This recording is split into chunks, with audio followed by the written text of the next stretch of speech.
అటు శ్రీకాకుళం జిల్లాలో వైసీపీ ఆధ్వర్యంలో మహిళల భద్రత అంశంపై నిరసనలు కొనసాగాయి. కూటమి ప్రభుత్వం అధికారంలోకి వచ్చిన తర్వాత రాష్ట్రంలో మహిళలపై అత్యాచారాలు, దాడులు విపరీతంగా పెరిగిపోయాయని వైఎస్ఆర్ కాంగ్రెస్ పార్టీ జిల్లా అధ్యక్షుడు, మాజీ ఉప ముఖ్యమంత్రి ధర్మాన కృష్ణదాస్ ఆరోపించారు. శ్రీకాకుళంలో నిర్వహించిన నిరసన కార్యక్రమంలో పార్టీ నాయకులు, మహిళలు, కార్యకర్తలు పెద్ద ఎత్తున పాల్గొన్నారు. మహిళలను ఇబ్బందులకు గురిచేస్తున్న వారిపై ప్రభుత్వం కఠిన చర్యలు తీసుకోవడంలో విఫలమైందని ఆయన విమర్శించారు. ప్రభుత్వం తన వైఖరిని మార్చుకోకపోతే ప్రజల నుంచి తిరుగుబాటు ప్రారంభమవుతుందని హెచ్చరిస్తూ దోషులను కఠినంగా శిక్షించాలని డిమాండ్ చేశారు.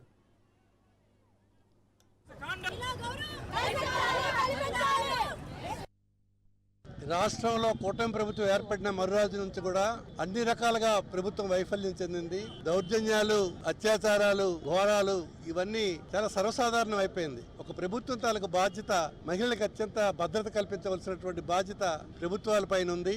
మరి చంద్రబాబు నాయుడు గారు కూటమి ప్రభుత్వం ఏర్పడిన తర్వాత ఆయన నాయకత్వంలో పూర్తిగా వైఫల్యం చెందినటువంటి వైనం మనం చూస్తూనే ఉన్నాం. గత 2 సంవత్సరాలుగా భారీ ఎత్తున రాష్ట్రంలో ఎన్నడూ లేని విధంగా దౌర్జన్యాలు జరుగుతున్నాయి. మానసికంగా మహిళల్ని హింసించినటువంటి కార్యక్రమాలు జరుగుతున్నాయి. పెద్ద ఎత్తున ఘోరాలు జరుగుతున్నాయి. దీనన్నిటికీ సమాధానం మరి ప్రభుత్వ తాలూకు వైఫల్యం అని తెలియజేస్తూ, మరి ఈ మధ్య జరిగినటువంటి ఈ రోజు కూటమి ప్రభుత్వం వచ్చిన తర్వాత మహిళలపై రోజు రోజుకి దాడులు పెరుగుతున్నాయి. మహిళల భద్రత అనేది ఒక ప్రశ్నార్థకంగా మారింది. ఒక్క గుంటూరులోని కృష్ణానగర్ కాలనీలోని ఏదైతే దారుణం జరిగిందో, ఒక మహిళకి వివస్త్ర చేసి ఆవిడకి ఎంతైతే అవమానం చేశారో, ఆవిడ 15న పోలీస్ స్టేషన్కి వెళ్ళి కంప్లైంట్ ఇవ్వడం అనేది జరిగింది.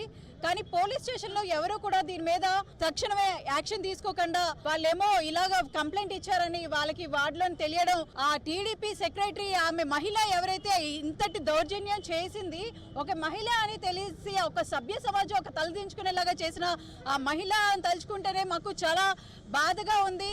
చాలా ఇంతటి దారుణానికి పాల్పడుతున్న ఆ టీడీపీ వార్డు సెక్రటరీ ఆవిడ మీద తక్షణమే యాక్షన్ తీసుకోవాలి. పోలీసులు బిఎన్ఎస్ఎస్ లో ఈ సెక్షన్లన్నీ పక్కన పెట్టేసి రెడ్ బుక్ సెక్షన్ లో, లోకేష్ గారి సెక్షన్ లో, చంద్రబాబు సెక్షన్ లో ఇవి మాత్రమే పాటిస్తున్నారు.